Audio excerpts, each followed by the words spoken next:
Good evening. Ron's Archery, Coffee with Ron podcast. Got my coffee. Tonight I'm having in my Starbucks cup that I use every day. I'm drinking Tim Horton Cappuccino. This is delicious. I reserve this for one cup each night, if not hot cocoa. What are we going to talk about tonight? Yeah, I'm sitting out here under my canopy, got all my lights going. A rock pal's lighting up all the overhead bulbs all the way down to the pecan tree. I got one string out down there, but I got a new set of lights to put down there tomorrow. And the wind's not blowing. It's very comfortable out here. The canopy's still holding up. I'm pleased with that. Don't have much room in here right now, but I've got big changes coming in here the next 5 days. I wanted to shoot down toward the pecan tree and back up this way tonight, but I didn't want to uncover this covers my 2 bag targets, and I've got it attached with eyelets and screws up at the top and down the side to hold it down, so the wind hasn't messed it up too bad yet. And I don't have to worry about the bag getting wet. When I get ready to shoot, I can just undo one side here, one side over here, lift it back up over the targets, and I'm good to go. And there's that motion detector light came on, so I may have too much light out here. I don't know. What are we going to talk about? Marine Corps? I always have to get something in about the Marine Corps. That's the best time and the worst time of my life.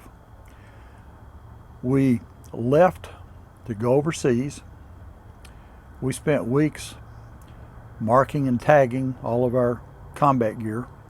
I was in communications, so radios and switchboards, wires and tools and braid fart. Radio operators, material, goods.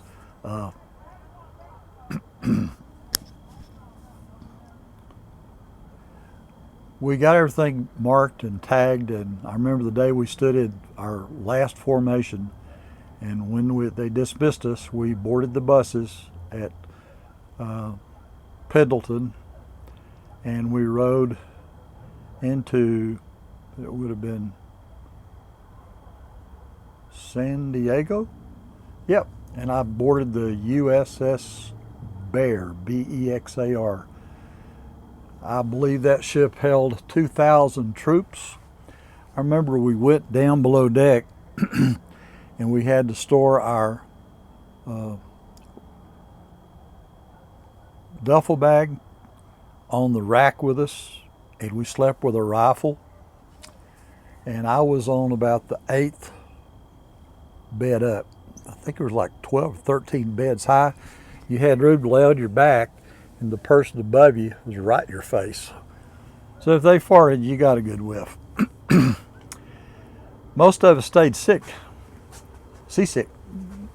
going across. We were, I think, 16 days to get to Hawaii, and at Hawaii they allowed us to have 3 days liberty. And all the guys got the taxis, went downtown, did whatever their thing was. I took 10 steps to the nearest phone and called our church pastor there in Hawaii. He and his wife came out and picked me up, and I spent the next 3 days with them. He took me on a grand tour all over the island. I remember he drove me up into the rainforest, and we stood at it was either, I think it was called Suicide Leap. It was a cliff where the nuns and the students jumped from this cliff rather than be taken as captives.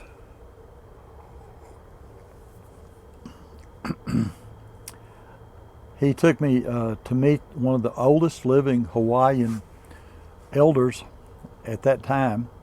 This old man was able to chant for 48 hours nonstop Every time he did it, it was exactly word for word the same. Told all the history of the island. And I remember we sat on the beach and he came up and stood behind me and he put his hands on my head and he started talking to me in his language.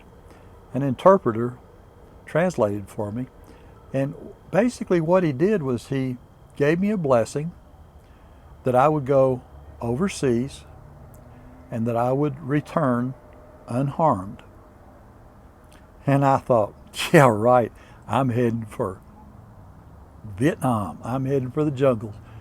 One thing they've taught me in the Marine Corps up to now, this is back in '66, was Marine Corps kill. Ha, you're going to die, Marine. You're going to die. Don't even think about coming back. You're going to die. How do you want to die? Bravely or cowardly? Well, we left Hawaii, and it took us a sum total of 27 days to get to Okinawa. At Okinawa, we offloaded over the side of the ship down cargo nets into these flat bottom, what you call them, so, you'd see them drive up to the beach, the front flops down, and the Marines storm off of it. Well, we didn't know to expect. We didn't even know where we were. We thought we were hitting the beaches of Vietnam. Thing goes down, and we go walking out, and we get onto the beach.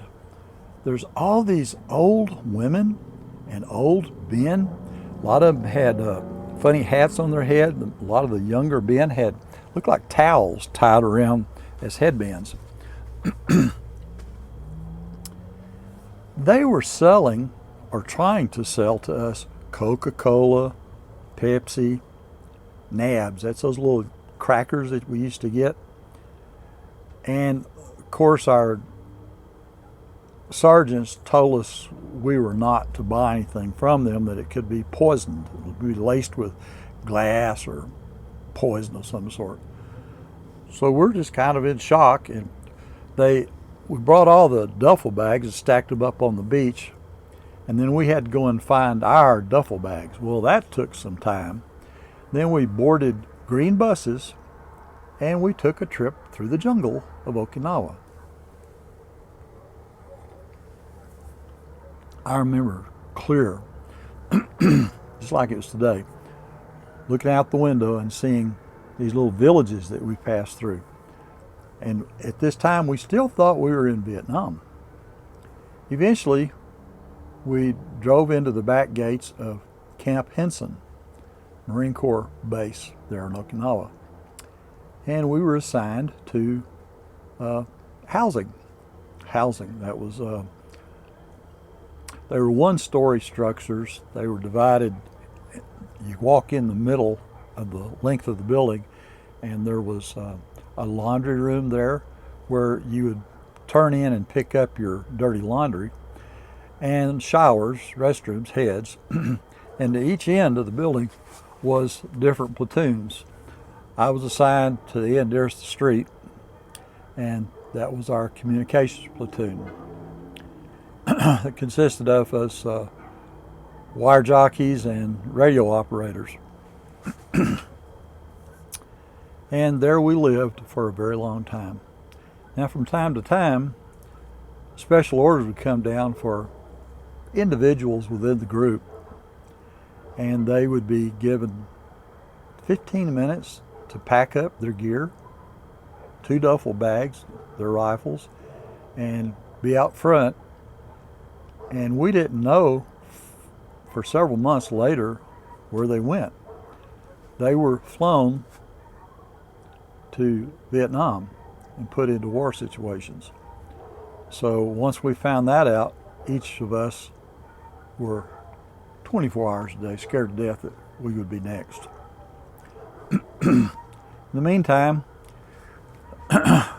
every day we fell out after breakfast and did our little morning jog, our little run. Now, we were used to running 3 miles every morning back stateside.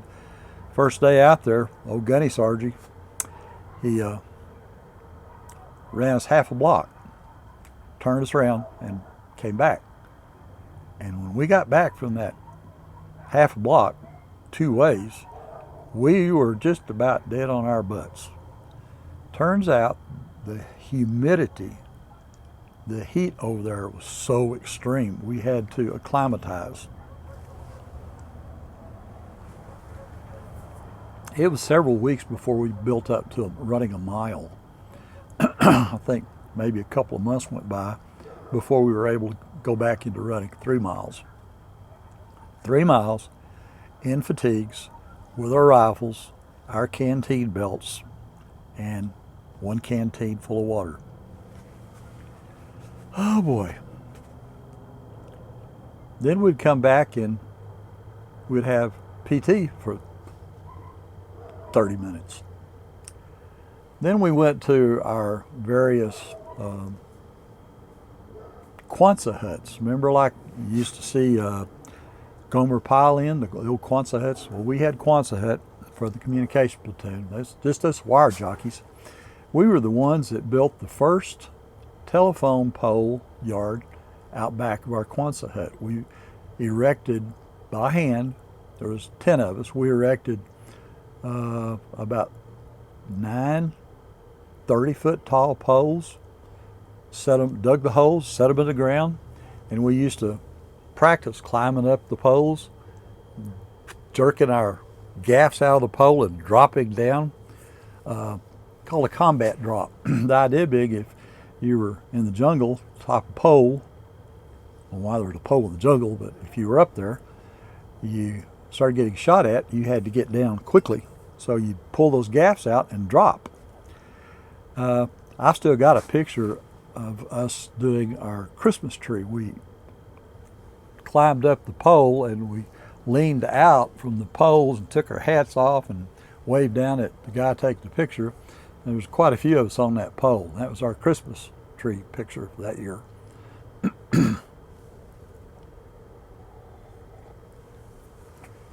Every now and then we'd get word back that one of our friends who had been selected to go off to Vietnam didn't make it back. In fact, I only remember one corporal coming back, and he was given, I think it was 3 days liberty, and then he was set straight back. We couldn't understand why we weren't getting sent. The end result of all this was that when I eventually came back from overseas, and I did extend for an extra 6 months, because if I didn't, I knew when I got back stateside, I would be stateside 2 or 3 months, and they would ship me right back over, and this time straight to Vietnam. So I shipped over for an additional 3 months. I think it was 3 months.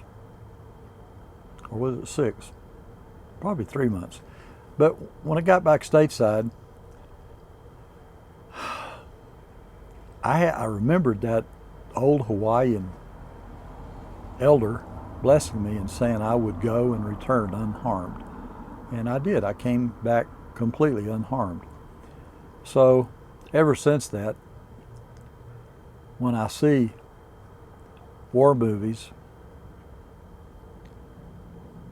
I get really emotional. I have PTSD in the form of depression. So when I think of other troops that went and lost their lives and I came back safe and sound, I feel incredibly guilty. I think that's something most surviving Marines experience, most people in the military.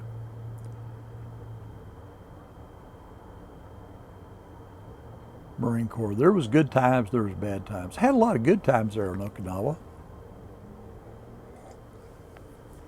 We used to have field meets about once a month. That's where our entire group would meet out on the field out there, and we would have these trailers pulled up behind Jeeps loaded with ice and beer. Nasty, nasty beer. I mean, it was bad beer. I didn't even drink beer, but I drank that beer. So I grew up on beer thinking beer was just nasty. Later on, I found out that beer could taste pretty good if it was nice and cold. But we drank our beer hot or cold, it didn't matter. And then we would have exercises. We had contests, all kinds of stuff.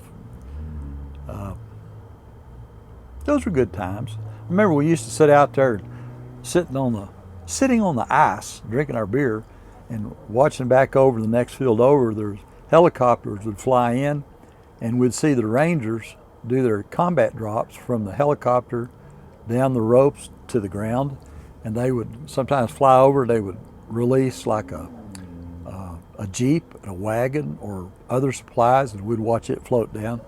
Rangers thought they were gung-ho son of a guns. We used to have a lot of competition with those Rangers. Nobody boasts more than a Marine. A squid, Navy guy might try, but that was kind of a joke. Army guys, nah, a bunch of wusses. We were bad. We got to go down to the Philippines, Manila, Philippines, to Subic Bay to guard President Johnson and Secretary of Defense McNamara and their vehicles. They kept us on board these little boats that were like two decks, one deck here and one deck. It looked like a shoebox with a rail around it. And we had to sleep in our bunk with our rifle chained to us, because the flips, as we call them, the Philippine men would sneak up to the ship at night. It's not a ship, it's a little boat. And they would climb on board, and they would very discreetly go through the sleeping quarters. And if your rifle was not chained to your body, they would take your rifle and it was gone. I remember the shitter was a trough with water running through it. It came in one side and dumped out. It actually dumped out into the water right outside the boat. And it was just a trough with a board on it. That's where you did your business. It's funny the things you remember. We were flown down there. We were told that we were to have liberty when we were off duty, that we'd go out into Manila in our civvies. That didn't happen. Our job was, every day they would put us on these little boats and cross Subic Bay and let us off at the back of the American Embassy. And my job was to walk guard around the helicopter pad. And the funny thing was, my instructions were, do not let your hand touch your pistol, your .45. See those men up on top of the building? They're watching you. You're to watch people around here. They're watching you, only you. If they see your hand touch your pistol, they will put a bullet through your head. Well, that scared the daylights out of us. So we walked around with our arms glued to our sides. And one day President Johnson came out to board the helicopter. Well, I saw him get off the helicopter. I took his picture with a little spy camera I had, a little tiny camera. Got away with that. And then when he came back out to get on the helicopter, I got his picture again. That we were told if we saw anything unusual to report it. And I remember one night, it was late at night, the stars were out, it was pretty night, it was warm, but all of a sudden I saw this light drifting across the sky coming toward us. Watched it and watched it and watched it. Finally, a couple of guys and I got together and we better turn this in. We reported, the guy came down and tell us, that's just the cannibals up in the hills. They light these torches under balloons and they send them out over the city. But those are cannibals doing that. Now, what? I didn't know if I believed that or not, but weird things have been seen. We were supposed to fly back from Manila the Philippines back to Okinawa. I think it was like a 4-hour trip. No, they put us on a big ship. We had to tolerate several days on a ship, up and down, up and down, blah, up and down, blah. I lost 27 pounds going from the United States to Okinawa, but from the Philippines back to the United States, I knew to keep my belly full of crackers. So I'd go to the canteen and I'd buy boxes of vanilla wafer cookies like you get in banana pudding, and I'd constantly eat those and drink a little bit of water. As long as I keep those in me, I didn't get sick. Several other guys did. They lost quite a bit of weight going back. But it was really irritating because we did find out later that President Johnson had ordered that we be flown back, that we were to be given dress blues to wear out on Liberty. No, we didn't get that either. We totally got screwed. Typical United States Marine Corps stunts. I'm out here and cars come by.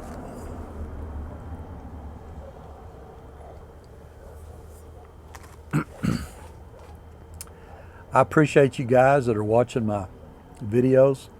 Appreciate the ones of you that have been around for a long time and you're still watching. I try to vary my videos as much as I can depending on the weather and the circumstances. Going to be some big changes coming up here in this archery range I have here at the side of the house. Shelby and I went out tonight and bought purple mattress beds. Got one for my bed and one for hers. I sleep on a twin, she sleeps on a double. So that means I have 2 mattresses that'll be coming outside. I already have one mattress tied up out the back, upright next to a clothesline pole that I buried. And I keep it wrapped in tarp, and it makes a perfect backstop for arrows. So now I've got another twin coming out. I can use that one on the other pole that I set up. And the big one, I can use it at the back of the house where I had a old fence line set up where I could have targets up in there. I'm going to set the big one out there, and I'll be able to use these styrofoam targets, attach those to it, and that's going to be pretty cool. I've still got room here at this table when I clear it off to sit and work on things, weather permitting. I haven't had to use this lamp yet. I think I may be able to just toss it. I think with the overhead, the bulbs I have and the rock pile that's running right now and the rechargeable light, I think I got plenty of light out here.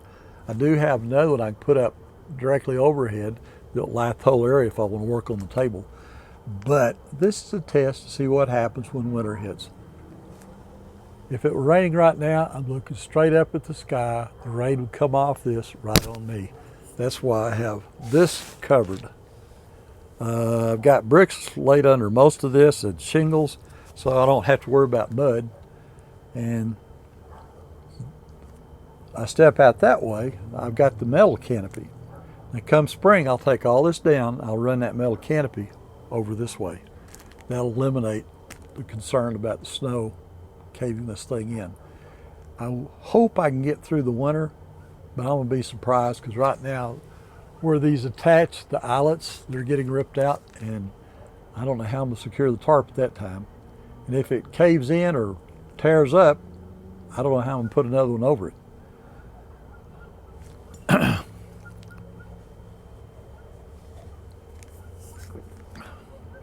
Okay, I think I've talked enough for this one.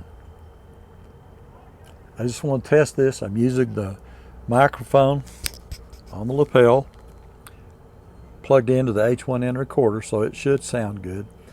The one on this GoPro 10, it doesn't sound good. So when I'm set these up, what I try to do is eliminate the soundtrack on the cameras and just use the one with the wireless mic, which means you don't get the full effect of the wind unless I bring up the volume just enough for you to hear the wind. So bear with me as I continue to explore the technical aspects of doing this. This is not as simple as it looks. My editing can take 2, 3, 4 hours, and then it might lose the entire thing. Last night I lost about 3 hours of work. Invariably, one camera or the other will not record when I think it's recording. So sometimes you'll see me shooting the arrows, but you don't see where the arrows hit. Sometimes I do that intentionally because I'm really doing it to look at my form. And that upsets me, especially when I do the horse bows, because whereas people release the horse bow and their finger comes back like this, I can't do that. I don't care how many times I try. It always comes out pointing down, or if I can remember, I'll sling it all the way back. But I never get this. And I see everybody else doing it so easily. There's something in my brain that doesn't process that. If I was standing here with someone watching me, I could probably get it. But it's just no matter how many times I do it, as I release, I'm thinking something else, and I forget that part. It doesn't seem natural to go like this. I can't even do what I'm thinking of.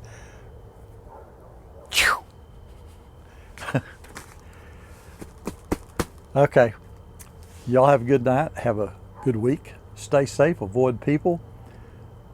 Stock up on everything you can. Be a prepper. It's time to be a prepper. If you haven't already started prepping, you better start doing it now. Shelby and I are set right now. We can probably go a 1.5 to 2 years on what we have.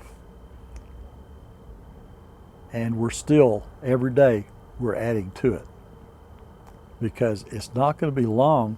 Those stores are going to be empty. Did you hear today they were talking about having Walmart and Home Depot and some other stores being open 24/7, so there wouldn't be as many people in the store at the same time during daytime? I would love for them to go back 24/7 here. Then I could just go in there in the middle of the night, not have to be around a bunch of people. And maybe that would give them a chance to stock everything during the night instead of in the middle of the daytime when you're trying to walk through aisle. There's all these huge boxes stacked up in your way. We were in Best Buy tonight. I had to buy a tripod to replace the one I'm looking at right now that I hit with an arrow the other night and broke. Best Buy. Let me tell you, they had a lot of empty shelves. I like to never found one tripod. One. Most of the things in the camera area, they were just about all gone. So I think that's beginning to hit us here now. Anyway, good night. Ron's Archery. See you next time.